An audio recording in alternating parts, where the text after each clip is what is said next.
금과 은의 슈퍼 사이클이 대략 9에서 13년간 유지가 된다는 뜻인데요. 왜 그런지는 좀 이유가 분명합니다. 은 왜 10년 주기로 하락하는지 궁금합니다. 10년 주기로 하락하지는 않아요. 이게 10년 주기는 아니고 금과 은의 슈퍼 사이클이 대략 9에서 13년간 유지가 된다는 뜻인데요. 왜 그런지는 좀 이유가 분명합니다. 첫 번째는 생산량으로 보면은 가장 확실해요.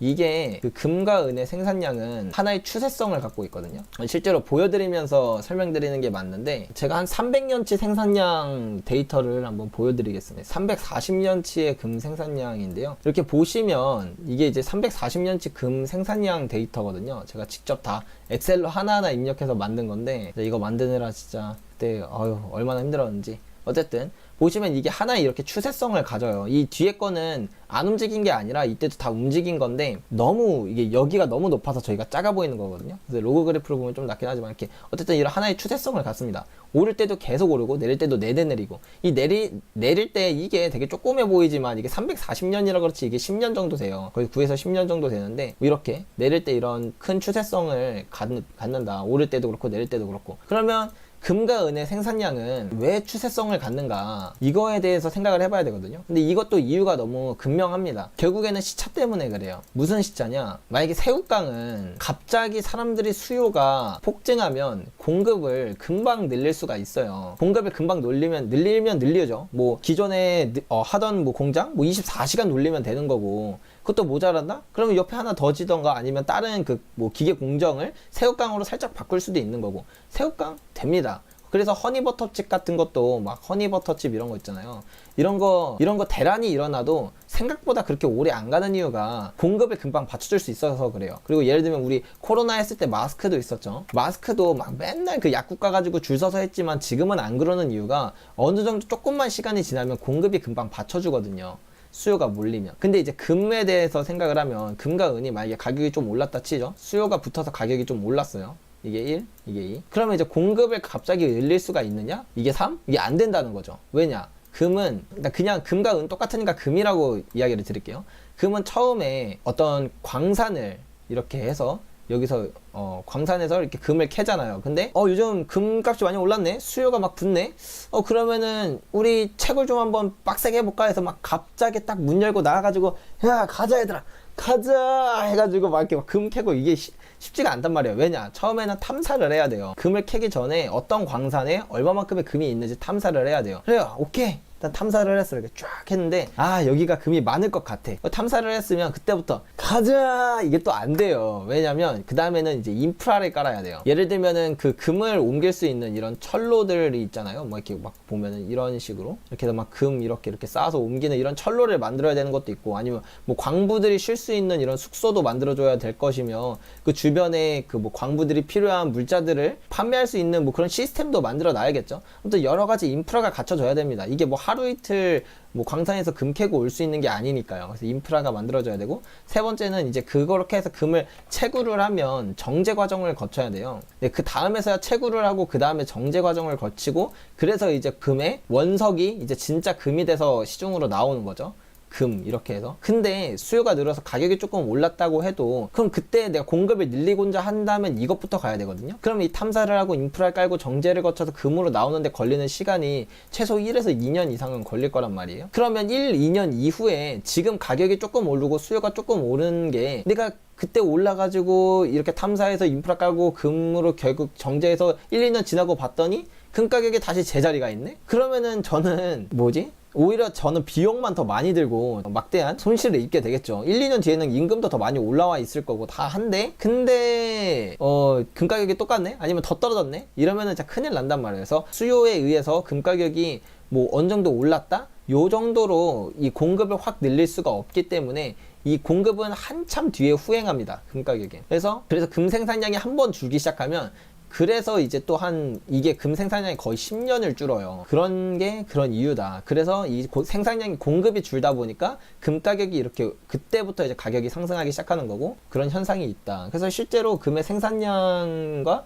금 가격을 겹쳐서 보여드리면, 보시면은 이게 금의 생산량이거든요. 그래서 생산량이 이렇게 줄기 시작하는 이 시점을 보세요. 이 점을 쫙 그어서 내려가면 이게 이제 금의 그 폭등의 시작점이었다는 걸 알 수가 있어요. 이거 마찬가지로 또 이제 생산량이 다시 줄어들기 시작하는 이 지점을 보면 금 가격이 다시 크게 폭등하는 그 순간이었어요. 그리고 이때도 이제 2018년을 고점으로 이제 생산량이 2020년까지 지금도 줄고 있는 추세인데, 이때부터 이제 또 금 가격이 폭등하기 시작하는 이런 시점이라는 걸, 이 금의 생산량이 한번 줄기 시작하면 이런 추세성을 갖고, 사실 그렇기 때문에 금 가격도 이런 큰 추세성을 갖는 거라는 거죠. 금 가격이 추세성을 갖는 이유, 생산량 때문이다 라는 걸 이해하시면 좋을 것 같습니다. 오르다 한 번 더 떨어지고 오를 듯 해요. 네, 그런 좀 모습입니다. 이게 또 이번에 CPI 지수가 발표가 됐는데 또 어마어마했어요. 여러분도 보셨나요? 이게 저도 이제 그 물가 지수를 좀 추종을 하면서 조금 이 물가 지수가 물가 상승률이 올라가는 그 강세가 조금 낮아지는 모습을 최근에 많이 보였었거든요. 그래서 한 이 언저리 5%대 언저리에서 조금 이렇게 오랫동안 유지되지 않을까 이런 생각을 했는데, 사실 6%를 넘을 거라고 생각도 못 했거든요. 근데 여기 보시면 소비자 물가 지수 추이, 이걸 보면은 최근 저희가 6월에 이렇게 고점을 한번 찍었었잖아요. 이게 물가 지수가 5.4%였을 거예요. 이때 아마 5.4% 두 번 연속 찍고, 그 다음부터 이게 약간 주춤하는 모습이었거든요. 그리고 사실 정확히 따지면 물가 상승률의 강세는 여기까지가 지속이 되었고, 여기서부터 이게 조금 그 강세가 둔화되는 느낌? 을 보이다가 이제 여기서부터 오히려 뒤로 살짝 밀렸었죠. 그리고 여기서 살짝 올라오고, 그 다음 갑자기 여기서 6.2%로 뛰어버려서 좀 시장도 많이 이날 좀 놀라는 모습을 보여줬었거든요. 이게 최근이었는데, 아마 이것 때문에 지금 금가격, 은가격도 약간 뛰고 있는 그림이 아닌가 싶기는 합니다. 그러면서도 사실 이렇게 물가 지수가 아무리 강력하게 뛴다고 한들 금리를 뭐 갑자기 인상을 할 수 있는 건 또 아니기 때문에, 그래서 조금 더 강세의 흐름이 보이는 게 아닌가 싶습니다. 미국의 하이퍼 인플레이션 발생 시 금은값이 더 오를 거라 하던데 생각이 궁금합니다. 아무래도 사실 쉬운 그건 아니죠. 미국이 달러가 갑자기 하이퍼 인플레이션이 오는 건 쉽지가 않지만, 뭐 어쨌든 두고두고 본다면 뭐 가능성이 아예 없느냐라고 쳤을 때 그렇지만은 않을 수도 있다. 근데 그렇게 했을 때 이제 금 가격과 은 가격이 어떻게 오르냐는, 이게 근데 사실 금 가격이 오른다는 게 참 그렇습니다. 이게 우리가 생각해 보아야 될 부분인데, 많은 분들이 하이퍼 인플레이션 뭐 이런 걸 생각을 하면서 금 가격은 하이퍼 인플레이션과 어떤 상관성이 있는가에 대해서 하면, 뭐 금 가격이 이제 하이퍼 때문에 폭등을 하면 그건 정말 금 가격이 오른 것일까에 대한 생각을 많이 해봐야 돼요. 금 가격이 지금 과거 1940년부터 현재까지 한 8,500% 정도가 상승을 했거든요. 그러면 정말 금이 8,500%나 비싸졌냐는 거죠. 금이 그만큼이나 더 귀해지고 더 가치 있는 게 되었냐? 사실 금의 가치는 뭐 과거 5,000년 전이나 현재나 크게 다르지 않아요. 생산량도 되게 일정한 수준이고, 이 총량은, 그러니까 매장량이 좀 줄었다 뿐이지 총량은 거의 똑같게 유지가 되고 있거든요. 그렇다면 금이라는 것 자체에 어떤 뭐 큰 가치 변화는 없습니다. 물론 수요적인 측면에서 반도체라는 게 생기기도 하고, 그래서 금에 대한 수요가 더 많이 늘어난 건 있지만요. 근데 그게 금 가격을 85배나 8,500% 해가지고 85배나 올릴 정도인가? 그거는 결국에 화폐 가치가 반대로 역산을 하면 마이너스 한 96% 정도 폭락을 했다고 볼 수가 있는 거겠죠. 그래서 하이퍼 인플레이션이 온다는 것 자체도 화폐 가치가 폭락하는 거지, 그러니까 금 가격이 오른다는 건 화폐 가치가 그만큼 폭락하고 있다는 거랑 이제 일맥상통하게 생각을 해보실 수가 있는 부분이라서요. 이걸 단순히 물가랑 또 비교하면 안 되고, 이 화폐 가치라는 건 참 다양하다고 생각을 합니다. 이게 뭐 우리가 먹는 국밥 값이 될 수도 있고, 아니면 부동산 값이 될 수도 있고, 어쨌든 이 화폐라는 건 거래의 수단이고 교환의 수단인데, 이것에 대한 이 화폐에 대한 가치가 떨어진다는 건 결국에는 돈으로 비교했을 때, 돈과 화폐가 있었을 때 이 화폐의 가치가 떨어진다는 거잖아요. 그래서 돈은 항상 그대로 있습니다. 돈은 항상 그대로 있고 화폐가 움직일 뿐이기 때문에 하이퍼 인플레이션이 온다면 당연히 금 가격이 뭐 미친 듯이 치솟을 수밖에 없겠죠. 근데 다만 이제 하이퍼 인플레이션이 왔을 때 좋다고 볼 수 있는 점은 금 가격 많이 오르겠죠. 화폐 가치가 떨어졌으니까. 근데 또 이 상태에서 하이퍼 인플레이션의 경우에서는 뭐 사실 주식이 그렇게 좋을 리도 없죠. 이것도 화폐 가치가 떨어져서 그 나라의 자국 화폐 기준으로 오르겠지만 주식도 사실 그 절대적인 기준으로 보면 좋은 게 아니고 뭐 채권은 뭐 말하나 마나죠. 채권도 그렇고 뭐 부동산도 그렇죠. 예, 부동산도 그 화폐 가치가 떨어지기 때문에 실물가 자산으로서의 어느 정도 가격 상승은 있겠지만 이 절대적인 가치로 보면은 수요 자체가 메말라 버리기 때문에 어쩔 수 없이 좀 부동산의 가격도 안 좋겠죠. 그렇다면 유일하게 가치를 그대로 유지하고 오히려 조금 더 가치가 많이 재평가받을 수 있는 이 금의 경우는 구매력 자체가 엄청 높아지게 되는 거니까 단순히 금 가격이 올라간 것뿐만 아니라 이 모든 것들이 내려가면서 절대적인 가치가 내려가면서 구매력 자체가 확 뛰어버리는 효과가 있을 수 있다고 봐서 그런 부분에 있어서는 또 금에 되게 좋은 영향이지 않을까라는 생각도 듭니다.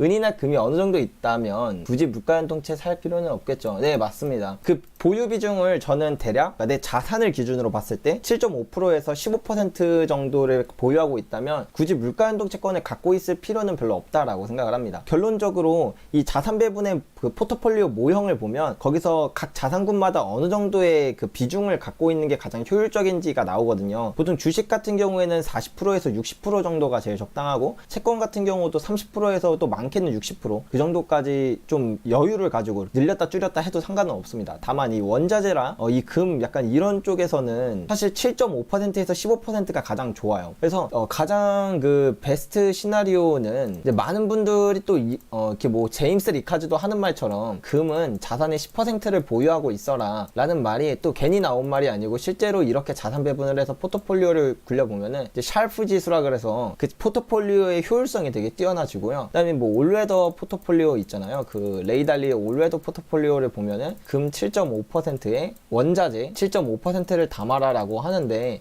사실 이 두 개는 성격이 되게 비슷해요. 실제로 상관성도 되게 높고 이 슈퍼 사이클이 비슷한 시기에 오거든요. 1970에서 1980년 그 다음 2000년부터 2011년 이 사이에 이 두 개의 사이클이 같이 오기 때문에 이 두 개는 사실 합쳐서 저는 15%라고 보기 때문에 이 중에서 원자재만 보유해도 되고 금만 보유해도 되고 아니면 저처럼 은을 보유해도 되고 뭐 이런 식이기 때문에 뭐 사실 어떤 거든 인플레이션과 관련해서 그것의 약간 해칭 수단으로는 한 7.5%에서 이 15% 사이 그래서 뭐 가장 대표적으로는 10%라고 하지만 아무튼 요 사이에서 포트폴리오를 구성하는 게 가장 좋을 것 같고 그렇게 구성이 되었다면 그러니까 이 15% 내 안에서 그러니까 7.5에서 15% 안에서 인플레이션 해지 자산을 구축해야 되는데 뭐 그거에 대표적으로는 물가연동 채권도 있고 아니면은 뭐 그냥 각종 원자재도 있고 혹은 금이나 뭐 은도 있어요. 뭐 이런 게 아니라고 한다면 주식 중에서도 인플레이션 해지로는 약간 헬스케어 주식이라던가 아니면 에너지 기업들, 뭐 소재 기업들 이런 기업들 있잖아요. 이런 기업들도 결국에는 이 인플레이션에 대한 팅이라고 볼 수가 있거든요. 그래서 이 모든 것들을 합쳐서 저는 한 7.5에서 15% 정도를 보유하는 게 가장 좋은 거라 내가 금, 은을 15% 정도를 맞췄는데 물가연동 채권을 여기서 더 산다 그러면 사실 포트폴리오의 변동성이 좀 많이 깨질 수 있는 문제가 있기는 합니다. 물론 내가 내 확신을 가지고 더 베팅하는 건 좋지만 그런 게 아니고 좀 전체적으로 좀 안정적으로 끌고 가고 싶었다는 그런 의도라면 이렇게 하는 게 낫지 않을까 싶습니다. 미국 항공 물가 앞으로 어떻게 생각하시나요? 저는 뭐 아주 예전부터 말씀드렸던 내용이지만 물가 지수가 5%는 무슨 저는 2% 막 마이너스일 때도 팬데믹 때도 앞으로 저물가는 없다라고 좀 생각을 했던 주의거든요. 근데 그게 뭐 단순히 뭐 앞으로 5년 10년 뭐 이렇게 유지된다 이런 게 아니라 앞으로 한 진짜 3, 40년 동안 저는 되게 고물가를 유지할 수 있겠다라는 생각을 하는 주의예요. 이전에 만들었던 영상들에서 또 말씀드렸던 게 많아서 어쨌든 뭐 간단하게 이야기하자면 세계가 이제 탈세계화를 시작했다는 거. 근데 이 탈세계화라는 게 뭐 잠깐의 이슈가 아니고 이 과거에 한 이제 200년 정도의 역사를 지켜보면은 이 탈세계화나 아니면 글로벌화가 되게 추세성을 갖고 이 추세가 생각보다 엄청 길어요. 한 3, 40년 정도 되거든요. 이런 추세가. 근데 글로벌화는 탈세계화보다 훨씬 더 길어요. 막 한 6, 70년에서 막 100년까지 가는 경우도 있고 그렇게 되게 길기 때문에 이 탈세계화가 한번 이게 시작된 게 2018년부터 시작이 되었기 때문에 이 흐름은 앞으로 앞으로도 더 이어질 건데, 이 탈세계화는 공급 사슬에서 많은 공급 문제를 야기할 수밖에 없거든요. 지금 뭐 물론 제가 어떻게 연준보다 더 똑똑하겠습니까? 더 똑똑한 건 아닌데, 연준은 이 공급 문제 때문에 일시적으로 인플레이션이 이렇게 좀 강한 거다라고 이야기를 하지만, 물론 일시적이고 조금 완화되고 이런 것들이 반복이 될 거예요. 문제가 생기고 완화되고 문제가 생기고 완화되고 할 텐데, 이 탈세계화가 계속 지속된다고 가정을 했을 때 이 추세가 이제 막 시작됐고 이제 앞으로 더 지속이 될 수밖에 없다라는 그런 뭐 역사적 사실을, 그거를 기준으로 봤을 때는 인플레이션은 계속 발생할 수밖에 없는 문제라는 거죠. 그렇게 본다면 하이퍼 인플레이션 뭐 이 정도까지는 아니지만 고인플레이션이, 높은 인플레이션이 좀 오래 유지가 될 거라고 생각을 합니다. 헬스케어가 인플레이션 해지인가요? 예, 맞습니다. 헬스케어 주식도 이게 인플레이션 해지에 속하거든요. 이것도 제가 칼럼을 써드린 바가 있는데 또 한번 찾아서 보여드리겠습니다. 인플레이션을 해지할 수 있는 자산으로 주식에 대한 부분을 살펴볼 때 그게 있는 줄 몰랐었어요. 네, 스태그플레이션과 주식시장 여기인가요? 네, 여기 있습니다. 그래서 스태그플레이션 하면 이제 인플레이션이 강하면서 성장이 못 나오는 이런 시기잖아요. 그래서 우리가 보통 인플레이션이라고 지금 이야기하지만 사실 대부분이 거기서 생각하는 건 스태그플레이션이기 때문에, 그 부분, 그런 시기에 주식 수익률이 어땠는지를 좀 이렇게 보여드리면요, 가장 수익률이 좋았던 건 오히려 에너지 기업보다도 살짝 더 헬스케어 기업들이 수익률이 더 좋았습니다. 그리고 이제 뭐 필수 소비재라던가 뭐 아니면 밸류 팩터들, 가치주들, 이런 애들이 되게 좋았다는 걸 알 수 있고요. 오히려 은행주 같은 경우는 뭐 나쁘진 않았지만 그렇다고 막 좋다고 이야기할 정도는 아니었다고 볼 수 있습니다. 이럴 때 사실 스태그플레이션일 때도 경제가 안 좋긴 해도 나중에 금리를 올리거든요. 그래서 예대 마진이 늘어나니까 금융주들도 되게 좋지 않을까 하지만, 그게 이제 시기마다 좀 다른 경향이 있습니다. 그 인플레이션이 너무 강하면서 그 인플레이션을, 금리 상승을 쫓아가지 못할 때는 오히려 금융주들의 좋지 못한 모습을 보인다고 하네요. 그리고 이제 반대로 뭐 산업 섹터들, 그러니까 제조업이라던가 아니면 기술주 같은 이런 애들은 뭐 당연히 너무 안 좋은 거는 당연하고요. 그래서 헬스케어들이 되게 좋다라는 점을 알 수가 있죠. 그래서 그 이전에 제가 그 존 펄슨의 이야기를 말씀드렸었잖아요. 존 펄슨이 이쪽에 있죠. 실제로 유튜브 영상으로도 제가 만들어 드린 바가 있지만, 여기 존 펄슨의 그 주식 포트폴리오를 보면은, 제가 그때는 이거 말씀을 못 드렸었는데 이땐 저도 헬스케어가 그런 줄 몰랐었어요. 그래서 얘가 지금 갖고 있는 포트폴리오를 보면 금강주, 뭐 에너지, 금강주, 에너지, 뭐 금강주 해가지고 에너지랑 금강주로 거의 싹 다 채웠거든요. 근데 상위 이제 그 거의 포트폴리오의 대부분을 차지하고 있는 건 헬스케어였단 말이에요. 그래서 전 이것 정도만 봐도 얘가 인플레이션이 많이 베팅을 하고 있구나 라고 생각을 했는데, 사실 헬스케어까지 보니까 그냥 인플레이션이 거의 몰빵을 했구나. 여기도 보면 중간중간에 헬스케어가 있어요. 여기 헬스케어. 그래서 거의 사실 몰빵을 했더라고요, 존 펄슨은. 그래서 인플레이션에 대한 베팅을 할 때는 이렇게 헬스케어도 있다는 점 아시면 좋을 것 같습니다. 저는 연준이 왜 이렇게 사기꾼 집단 같을까요? 미래 예측 잘하는 건지도 모르겠고, 저는 그렇게까지 생각하진 않고요. 이게 저는 뭐 왜 그런지에 대해서 저만의 기준을 말씀을 드리면, 연준은 이 통화정책을 하는 기관이잖아요. 그래서 통화정책이라 함은 사실 금리를 가지고 이제 금리 조절을 통해서 이 경제를 이제 움직이는 그런 주체였어요. 이때까지만 해도 사실 연준의 통화정책은 선행하지 않았어요. 연준의 통화정책은 경제를 선행하지 않았고 오히려 후행했다고 보거든요. 그러니까 경제가 안 좋아졌으니까 금리를 낮추고, 경제가 좋아졌으니까 금리를 올리는 이런 형태였어요. 너무 당연하죠. 근데 이게 어느 때부터 문제가 됐냐면, 금리가 0%가 돼버리면서 이때부터는 더 이상 금리로 할 수 있는 게 없어지다 보니까 이때 나온 것들이 이제 비전통적인 통화정책이죠. 이것들의 뭐 종류를 나열하자면, 가장 첫 번째로 한 건 포워드 가이던스라는 게 있습니다. 전 이때부터 이 연준이 더 복잡해진 것 같다. 우리가 연준의 말을 고지고대로 믿기보다는, 왜냐면 그것이 시장에 먼저 영향을 미치는 아무튼 그런 것 때문이라고 보는데요. 어쨌든 포워드 가이던스가 뭐냐면, 내가 앞으로 어떤 정책을 할 거야 라는 것을 미리 알려주는 거예요. 예를 들면은 금리 인상 2023년에 할게, 아니면 우리 당분간 뭐 이런 표현보다도 조금 더 강고하게 우리 2023년까지 금리 안 올릴게 이렇게 올릴 생각 없어, 이렇게 약간 자기가 가고자 하는 스탠스를, 연준에서 그 나아갈 스탠스를 미리 알려주는 걸 포워드 가이던스라고 합니다. 그래서 이 포워드 가이던스를 하면 뭐가 좋냐면, 원래는 제로금리까지 낮췄어도 사람들이 대출도 안 받고 소비도 안 하고 하는 이유는, 이게 지금 당장 너네가 낮춰준 거 고맙지만 그렇다고 해서 내가 갑자기 대출을 또 받았는데 경제가 또 금방 살아났다고 다시 금리를 올려버린다던가 하면 난 그때 다시 위험해지는 거 아니야 라는 생각에, 이미 위기가 찾아왔기 때문에 금리를 제로로 낮춘 거거든요. 그렇기 때문에 사람들은 이거 좀 불안해, 나 그래도 대출 못 받겠어 약간 이런 약간 소비도 투자도 되게 정체가 돼요. 근데 포워드 가이던스를 하죠. 우리가 2023년까지 금리 올릴 생각 없어, 이렇게 해버리면 사람들도 한결 마음이 편해지잖아요. 2023년?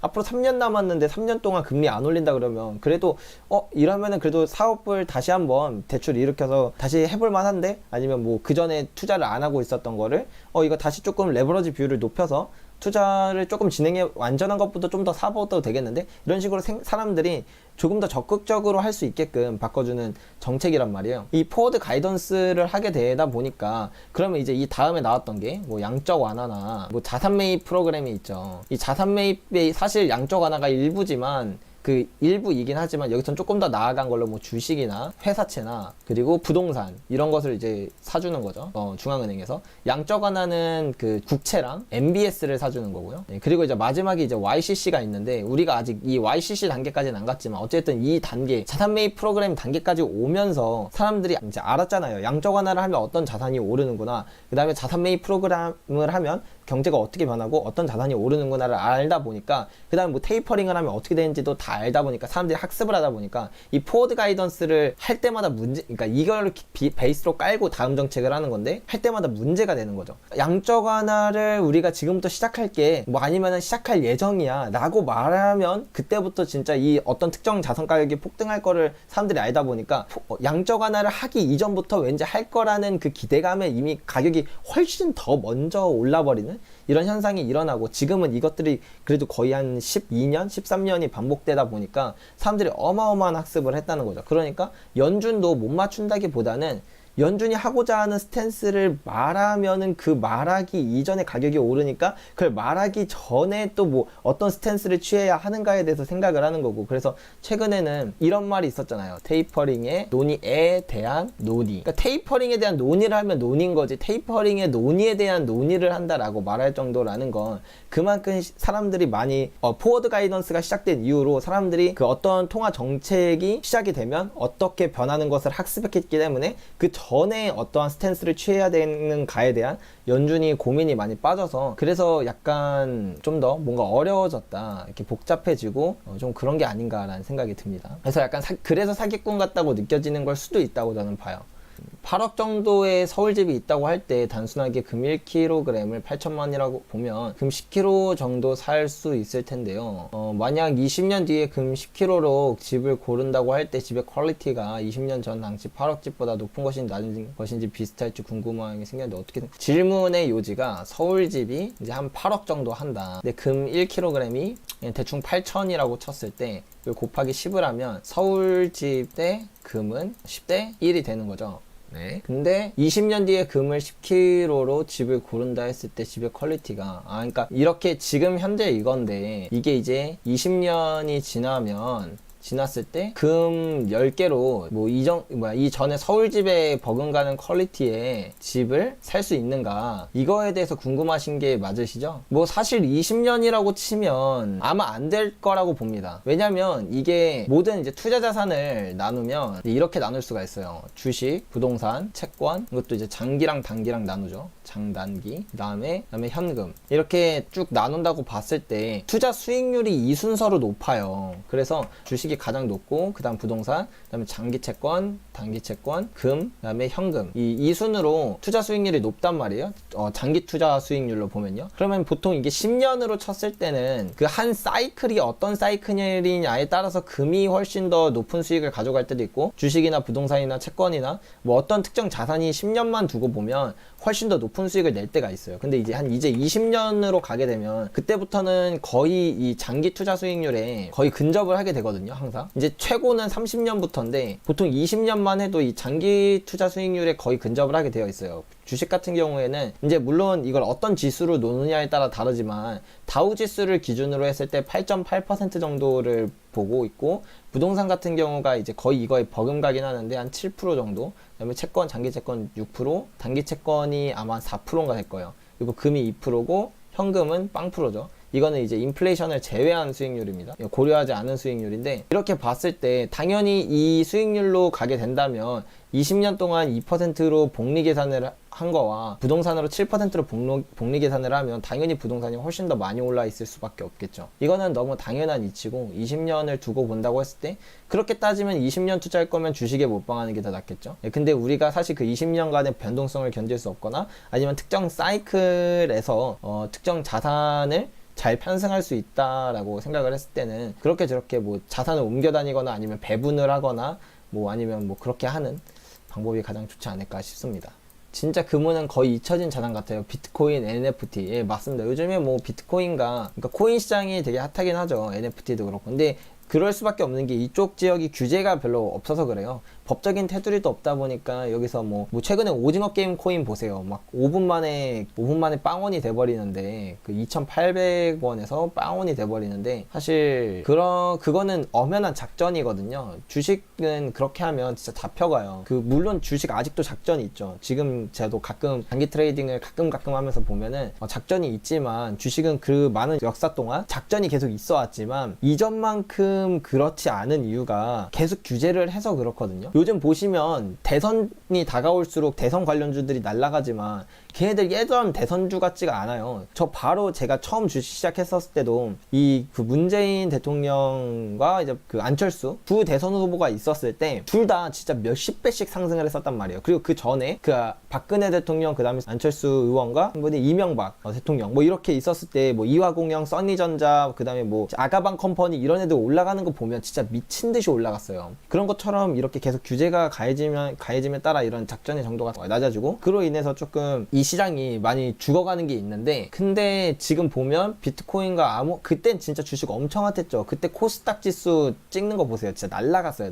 그랬는데 그때도 진짜 주식에 대한 열광이, 사람들이 그 약간 광기가 있었던 것처럼 지금 비트코인과 NFT 시장을 보면은 그런 규제가 없기 때문에 당연히 사람들이 그런 광기에 빠질 수밖에 없는 그런 모든 것이 갖춰지지 않았나. 뭐 진짜 하루아침에 벼락 부자가 될 수도 있다는 그런 거 하나, 그 다음에 여기서 세금이 발생하지 않는다는 것 하나, 뭐 이런 것들이 다 겹쳐져서 모든 사람들이 당연히 그렇게 될 만한 것 같습니다. 캐내는 양과 매장량 봤을 때 20년 남았는데 그 안에 적어도 무조건 한번 거래 상승기 올 거라 생각하는데, 제가 단순하게 생각하는 건지 궁금합니다. 그리고 은이 재활용되려면 은 가격이 올라야 하는데 금은 횡보하고 은 가격은 급상승하는 시나리오도 가능한지 궁금해요. 물론 사실 이 매장량의 한계점에 도달하는 순간은 아직까진 경험하지 못했으니까, 그래도 꽤 매장량은 우리가 캘 수 있는 매장량이 이전에는 되게 많았고 지금은 조금 더 많이 줄어든 거라서 그 시기가 안 왔기 때문에 알 수는 없는데, 저는 그럼에도 불구하고 금 가격과 은 가격이 좀 따로 움직이는 그림은 사실 생각하기가 되게 쉽지가 않거든요. 왜냐면 과거 5,000년 역사부터 금 가격과 은 가격은 되게 비슷하게 움직였어요. 거의 같이 움직였다고 볼 수가 있는데, 그래서 이 둘이 따로 논다는 건 참 쉽지가 않을 것 같고요. 물론 은이 기존에 오르는 퍼센테이지보다 더 가파른 퍼센테이지로 오를 수 있는 가능성이 있다고 봅니다. 그리고 은이 20년 남았다고 하지만 금도 사실 매장량이 그렇게 많은 편은 아니에요. 그래서 금도 같은 뭐 그 정도 막 완전 큰 차이는 안 나고, 비슷한 시기에 만약에 은이 먼저 고갈된다면 금도 고갈이 될 수가 있고요. 근데 그 고갈이 되기 이전에 무조건적으로 가격이 먼저 상승하고 그로 인해서 재활용되는 비율이 높아짐으로써 뭐 채굴하는 양이 사실 그렇게까지 고갈되고 그때서야 막 그 가격이 오르는 그런 시나리오보다는 말씀하신 것처럼 재활용이 필요한 시기가 어느 정도가 오기 때문에, 왜냐면 그때는 금을 채굴하는 비용이 너무 비싸서 금 채굴량이 낮아지거든요. 그럼 재활용하는 비율을 높일 텐데, 공급량이 낮아지면서 은 가격이 뛰면서 그 재활용을, 원래 안 하던 재활용을 다시 하기 시작하면서 이 재활용 비용이 맞춰지고, 이런 식으로 갈 거라고 생각을 합니다. 근데 그렇게 튄다면 그때는 뭐 사실 금도 생산량도 어차피 거의 똑같이 움직이기 때문에 은과도 비슷하지 않을까. 근본이제 때는 약한 디플레이션이 왜 좋아한 건가요? 이게 약한 디플레이션은 보시면 약간 만약에 물가 상승이 뭐 마이너스 1% 정도라고 칠게요. 이렇게 약한 디플레이션에서는 사실 현금 대부분은 현금이나 예금을 하고 있잖아요. 근데 이 물가 상승률이 마이너스 1%일 때 예금 금리는 마이너스 2% 이러지 않는단 말이에요. 예, 그래도 어느 정도 뭐 1%에서 뭐 2% 내지 뭐 이 정도의 예금 금리를 가지고 있어요. 그러면 일단 이 실질 수익률이라고 하죠. 실질 수익률 자체가 플러스권에 놀게 되면서 물건에 대한 구매력은 낮아지는데 돈에 대한 구매력은 올라가는, 그렇기 때문에 실질적으로 현금과 예금을 보유한, 그러니까 어떻게 보면 채권자와 현금 보유자는 이득을 보게 되거든요. 그리고 장기적으로 물가가 상승한다는 건 그 앞으로의 내가 벌어들일 수입에 대해서도 저희가 미래 수익을 생각할 수 있잖아요. 지금이 2021년인데 이때 내가 연봉이 만약에 1000만 원이라고 치죠. 1000만 원과 2022년에 1000만 원이 있다고 치면 난 미래에 받게 될 돈의 가치가 더 커지는 거거든요. 디플레이션이 오면. 왜냐면 이때는 짜장면이 5,000원이겠지만 디플레이션 현상에서는 이 다음 연도에는 뭐 4,950원 뭐 이렇게 되겠죠. 그럼 똑같은 1000만 원도 더 높은 가치를 부여받게 돼서 시간이 지나면 지날수록 내가 미래에 얻을 수입과 그 다음에 내가 보유하고 있는 예금 뭐 이자와 이런 것들에 대한 내가 갖고 있는 돈이라는 그 자산에 대한 가치가 올라가기 때문에 네, 그래서 사실 되게 좋다라고 보는 거죠. 1kg 실버바짜리 사려고 하는데 아까 양 대표님 양 대표님 아니고 그냥 양베리님이라고 해주십시오. 예, 대표는 이렇게 돈 못 버는 대표가 어디 있어요? 예, 실버바 500g, 100g 바 쪼개서 사는 것이 나은지요? 궁금합니다. 감사합니다. 저는 개인적으로 무조건 1kg짜리로 사는 걸 추천드려요. 금 같은 경우에는 한 돈, 두 돈 이렇게 사도 괜찮거든요. 그러니까 크게 나쁘지 않아요. 근데 은 같은 경우는 가장 거래가 활발한 것 자체가 1kg고 1kg 단위로 모든 것들의 기준점이 매겨지고 또 그 다음에 은 같은 경우에는 좀 부피에 따라서 이게 부피가 1kg도 그렇게 큰 가격이 아니잖아요. 94만원 밖에 안 하기 때문에. 그래서 이게 부피가 작으면 작을수록 공임만 더 많이 들어요. 그래서 나중에 팔 때 그만큼의 좀 비효율이 많이 발생할 수 있다. 그래서 가장 비효율이 적은 건 1kg 단위. 1kg 단위는 거래도 활발하기 때문에 그래서 그 매수 매도에 대한 스프레드도 되게 작은 편이거든요. 그래서 웬만하면 1kg 단위를 사는 걸 가장 추천을 드리고 뭐 어쩔 수 없으시다면 뭐 저는 만약에 실버바 500g짜리를 사야 할 수밖에 없다. 100g밖에 못 산다 한다면 차라리 저는 금 한 돈을 사거나 1g을 살 것 같습니다. 전 경제위기 화폐 못 쓸 때 대비해 쪼개진 거 사놨어요. 100g, 300g. 그러면 그냥 은 같은 경우는 1kg로 좀 사두시고 금을 좀 한돈 단위 이런 걸 조금 많이 구매하시는 게 차라리 낫기는 합니다. 아니면 네 신님처럼 은화를 사시는 것도 괜찮고요. 종기돈 없앨 생각인 것 같은데 CBDC 나오면 어떻게 될까요? 금은값이요. 그것도 이제 돼봐야 당연히 알 수 있는 거고 우리가 뭐 미래를 당연히 속단할 수는 없는 거긴 하지만 CBDC라는 것을 생각해 보면 CBDC를 하는 이유가 뭐냐? CBDC를 하는 이유 첫 번째, 돈의 유통 과정을 투명화하고 싶어서 합니다. 그렇습니다. 이거는 곧 세금과도 관련이 있거든요. 그러니까 뭐 탈세나 불법 자금을 좀 막겠다 이런 의도가 있고요. 첫 번째.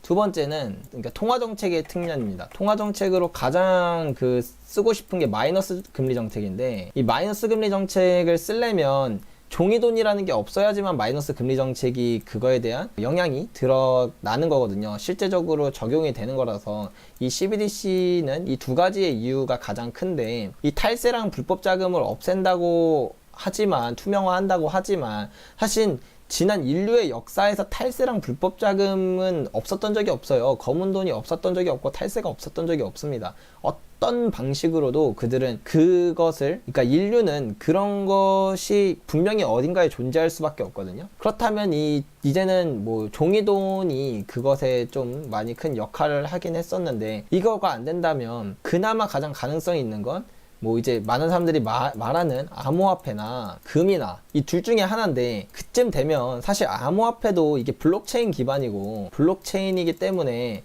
이거는 거래가 정말 투명해요. CBDC랑 애초에 그 본질이 같거든요. 블록체인이란 시스템 자체를 같이 하고 있기 때문에 이게 어마어마하게 투명화합니다. 그 거래 유통 과정이요. 거래 장부가 너무 투명해요. 그러면 이거를 정부에서 규제를 안 하겠냐는 거죠. 규제라는 게 너 못 써 이런 규제가 아니라 얘네들을 더욱더 감시하고 그들을 추적할 수 있게끔 그렇게 하겠다는 거겠죠. 예를 들어서 지금 우리나라만 봐도 지금 뭐 암호화폐가 어마어마하게 규제로부터는 되게 뭐 벗어난 이야기 같지만 실제로 우리가 암호화폐에 투자하기 위해서는 특정 제휴 은행이 있어야 돼요. 우리가 암호화폐를 들고 있으면 완전히 내 소유 같지만 그 암호화폐를 투자하기까지 첫 번째 거래소를 통해서 투자를 해야만 하죠. 근데 이 거래소는 누구의 감독을 받는다? 정부의 감독을 받는다. 두 번째, 이 거래소에서 내가 돈을 입금할 때는 어떻게 해야 된다? 무조건 제휴은행을 껴야 된다. 은행이 붙는 거죠. 이 제휴은행은 누가 컨트롤을 한다? 당연히 정부가 한다. 그러면은 우리는 이렇게 해야지만 비로소 암호화폐에 투자할 수 있는 건데, 지금부터도 이미도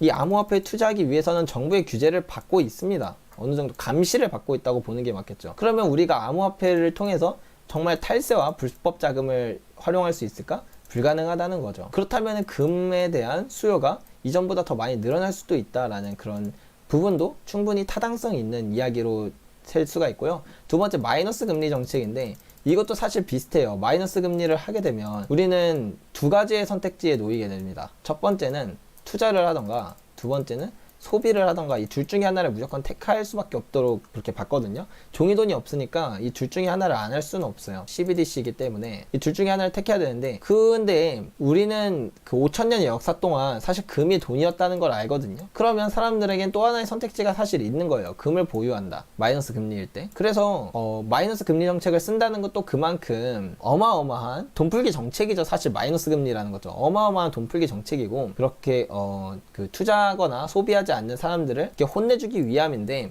그러면 금으로 가든지 아니면 투자나 소비로 가는 건데, 소비로 가면 물가가 튀는 거고 투자로 가면 자산 가격이 튀는 거고, 그도 안 하면 그도 아니면 금으로 가는 건데, 이 소비로 해서 물가가 튀면 금이 어차피 좋은 거고, 뭐 투자를 해서 뭐 자산 가격이 상승한다고 한다면 그러면 조금 얘기는 달라지겠지만, 그거는 사실 이런 마이너스 금리 정책을 쓸 정도로 경기가 안 좋은데 투자를 하는 사람이 그렇게나 많겠냐는 거죠. 그래서 결론적으로는 CBDC로 가게 된다면 또 금이 각광받을 수 있는 이유가 좀 그런 게 있지 않을까라고 저는 또 개인적으로 생각하는데, 공모주 말고 중단기 종목, 주식 종목 분석은 어떤 식으로 하세요? 그리고 특정 가격 오기 전까지 안 본다고 하셨는데, 그 특정 가격은 종목마다 다르게 보시는 건지, 특정 지표가 있는 걸지요? 이게 중단기 정도면, 그러니까 진짜 단기 트레이딩과 중기 트레이딩, 중기 투자와, 중기부터는 사실 투자라고 보는 게 맞고, 이후 장기 투자에 따라 다른데, 단기 트레이딩의 경우는 당연히 가격보다도 해당 지표나 해당 상황을 되게 많이 보는 편이고요. 중기 정도 해서 투자로 간다면 그것도 그 특정 가격이라기보단 특정 어떤 매도 시그널이 있습니다. 예를 들어서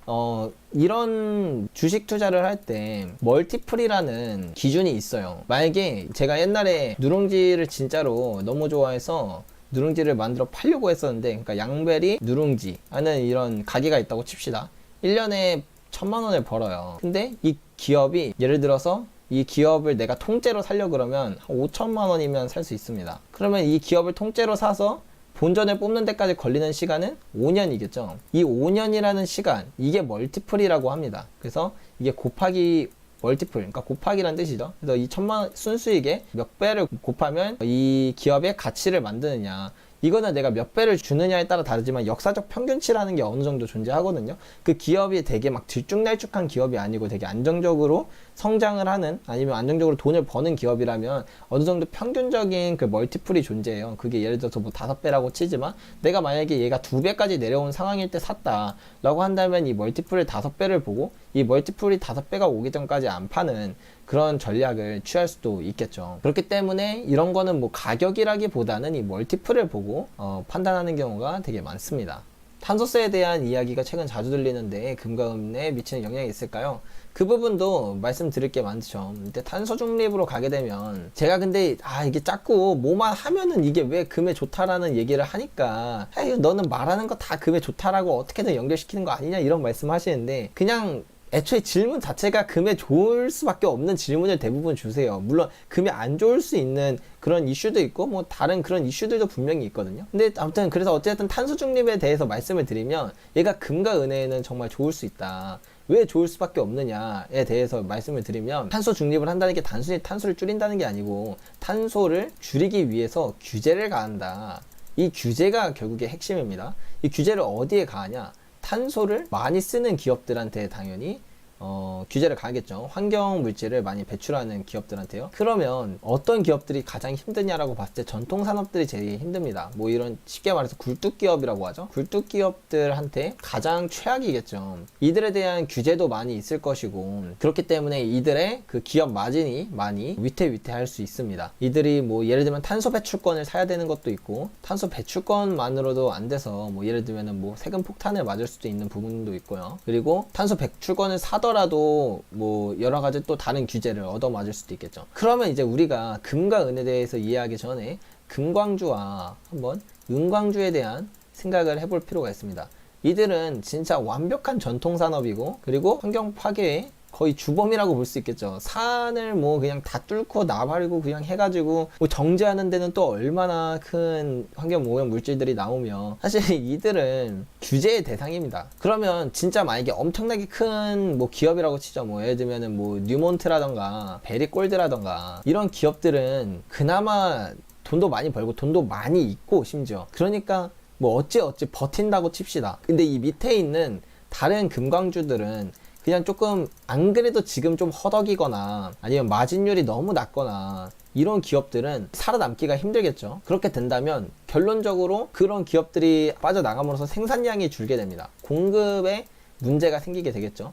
애초에 마진도 줄었는데 임금은 막 오르지, 규제 때문에 비용은 더 많이 들어가서 뭐 탄소 배출권 사느니 뭐 하느니 비용은 더 들어가서 이 마진이 줄어드는데 생산을 늘릴 이유가 없다는 거죠. 금 가격이 그대로라면 말이죠. 거기다가 또 하나, 금 가격이 그대로라면 그럼 생산량은 더욱더 가파르게 줄어들 수밖에 없습니다. 기존의 기업들도, 좀 탄탄한 기업들도 생산량을 굳이 늘리지도 않고 지금 하고 있는 양도 되게 줄일 수 있고, 그 다음에 허덕이는 기업들은 파산함으로써 생산량 자체가 없어질 수 있고요. 그렇다면 생산량이 줄어든다면, 우리가 아까 전에 그 그래프도 봤잖아요. 생산량이 줄어들면 이거는 공급이 줄어드는 거잖아요. 똑같이 공급이 줄어드는 거고, 이것은 뭐 금가격 상승을 만든다. 이거는 우리가 아까 전에 차트를 봐도 알 수 있었기 때문에 뭐 저는 탄소 중립으로 갈수록 더욱더 그렇지 않을까 싶습니다.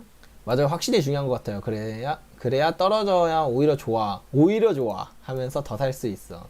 이렇게 되는 것 같아요. 예, 맞습니다. 그래서 그 워렌 버핏도 그렇고 피터 린치도 그렇고 가격이 떨어질 때 오히려 기쁘다 그랬어요. 너무 행복하다 그러고 진짜 오히려 좋아라는 말이 나온다고 했거든요. 그것처럼 내가 확신이 있다면 가격이 떨어지는 건 이만큼 좋은 기회가 없는 거라는 거죠. 그래서 가격이 오르면 뭐 가격 올라서 뭐 물론 기분 좋겠지만 사실 때로는 아쉬울 때도 정말 많습니다. 만약에 우리가 운용금액이 10억이고 이 10억을 뭐 10억 외에 뭐 또 다른 추가적인 소득이 없는 사람이라면 뭐 가장 좋은 타이밍에 한 번에 팍 들어가서 그때부터 가격이 타타닥 올라주면은 가장 베스트겠지만, 근데 우리는 추가적인 소득이 있는 사람으로서, 추가적인 소득이 있는 사람은 가격이 꾸준히 오르는 자산을 사면 효율이 되게 떨어져요. 살 때마다 더 높은 가격이 계속 사야 되다 보니까 나중에 평단가가 되게 많이 올라가서 최종적으로 팔 때 수익은 생각보다 별로 안 크거든요. 그래서 오히려 장기적으로 좀 뭐라 그래야 되지? 횡보를 많이 하거나 잦은 하락이 있는 자산이지만 오를 때 정말 폭발적인 상승을 하는 그런 자산에 투자를 하는 게 오히려 직장인들은 오히려 더 큰 투자 수익률을 얻을 수가 있다고 저는 생각을 합니다. 그래서 직장인들한테 그런 맞는 투자법은 이런 은 같은 자산도 그런 것 등의 일종이긴 하지만, 뭐 예를 들면 주식 투자를 하더라도 예를 들면은 뭐 경기 순환주 같은 거를 사는 것도 되게 좋아요. 경기 순환주를 뭐라고 표현해야 될지 모르겠지만 이렇게 사라는 건 아닙니다. 근데 예를 들면은 여름에 보일러를 사고 겨울에 파는 방식, 아니면 뭐 겨울에 에어컨을 사고 여름에 파는 방식, 이런 느낌으로 지금 가장 아무도 관심이 없어 하지만 이 사이클이 존재하는 산업들이 있다는 거죠. 반도체도 사이클 산업이지만 뭐 이런 거 말고도 사이클 산업이 정말 많아요. 아니면 이게 테마성으로라도 사이클이 강제적으로 만들어지는 애들도 있거든요. 예를 들면 미세먼지 같은 거, 이런 거 제가 사실 언젠가 주식 이런 걸로 풀까 하다가 이거 종목명 나오면은 조금 이게 원래 이 주식 트레이딩은 이게 밝혀지면은 좀 투자 수익률이 낮아지긴 하거든요. 근데 사실 이런 거는 사실 알려줘도 대부분의 사람들이 전 까먹을 거라고 생각을 해요. 예, 그래서 그냥 푸는 건데, 뭐 크린앤사이언스라는 기업 같은 것도 있습니다. 그런 기업은 그 공기청정기 뭐 이런 기업인데 미세먼지가 매년 반복되는 이슈예요. 근데 그게 사실 언제 터지는가는 좀 그때그때 다르거든요. 의외로 달라요. 뭐 대충 겨울쯤 오면 터진다 막 이렇게 하지만 이게 뭐 가끔 봄에도 터지고 여름에도 터지고 뭐 좀 좀 지 멋대로 터지는 경향이 있어요. 근데 얘네들이 1년 동안, 그러니까 내년이 돼도 똑같이 반복될 거라는 건 사실이죠. 그러면 사실 요즘에는 살짝 지금 미세먼지가 안 좋은 날이 있지만 좀 최근으로 돌아가서 한두 달 전에 생각하면 미세먼지에 대해서 사람들이 그렇게 생각을 아예 안 했단 말이에요. 이제 우리 생각에서 미세먼지는 거의 잊혀졌어요. 근데 작년이나 아니면 특정 시점을 생각하면 진짜 미세먼지 좋은 날이 언제 있을까 막 이런 생각이 들 때도 있고요. 1년 안에도 사람이 그렇게 생각이 많이 바뀌어요. 그렇기 때문에 이 미세먼지가 이렇게 극심해지는 때는 이 크린앤사이런스라는 기업이 크게 가격이 급등하면서 막 상한가를 치는 경우도 되게 많거든요. 그래서 사람들이 아무도 관심 없는 그런 시점에서 이런 것들을 사놓는다던가,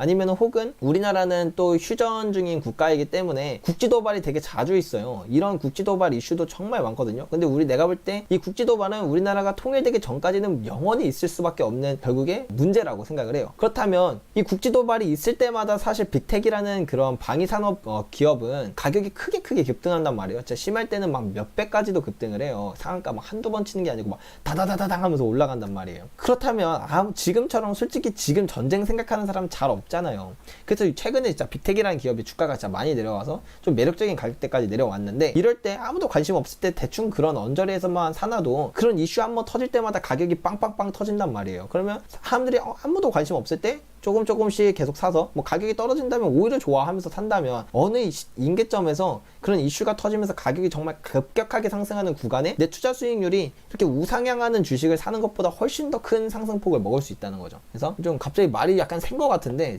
저도 약간 말이 좀 세긴 합니다. 그런데 이런 투자가 더 좋지 않나. 그래서 저도 은투자가 그런 또 매력이 있지 않나라고 생각을 합니다. 근데 여기에 가장 중요한 건 뭐다? 확신이다. 이 모든 그러니까 미세먼지가 영원히 그리고 매년 반복될 수밖에 없다는 확신이 있어야 이런 투자도 가능하겠죠. 주가가 내려가면 오히려 좋다. 어차피 이거 지금 사람들이 관심 없어 하니까 더 싸지는구나. 이거 나중에 어차피 터질 건데, 이런 생각을 할 수 있는 그런 확신. 그리고 국지 도발이 계속 있을 수밖에 없다는 거. 그리고 국지 도발과 반대로 통일 이슈도 계속 반복돼요. 특히 이거는 민주당이 집권을 할 때는 이 통일 이슈가 거의 무조건 되거든요. 노무현 대통령 때도 통일 이슈가 있어서 그때 주가도 되게 많이 올랐어요. 이 통일 관련된 기업들이요. 그다음에 이번에 문재인 대통령 당선되고도 이 통일 관련 애들의 주가 많이 올랐는데, 예를 들면 부산산업이라던가 대아TI, 아니면 자연과 환경, 이런 기업들의 주가 흐름을 보면 정말 많이 올라요. 근데 이 통일 이슈도 사실 국지 도발과 통일은 되게 계속 반복되는 이슈입니다. 우리나라 안에서. 이런 것들을 모아가는 것도 어떻게 보면 방법일 수 있다는 거죠. 근데 이런 건 내가 오히려 직장인이고 꾸준한 수입이 있는 사람이라면 이런 기업을 계속 모아가는 게, 크게 폭발하는 그런 투자를 하는 게 내 자산을 훨씬 더 빠르게 증식할 수 있고 그게 더 효율적인 방법이 아닐까라고 저는 생각을 하지만 아니라고 생각하시는 분은 어쩔 수 없죠. 예.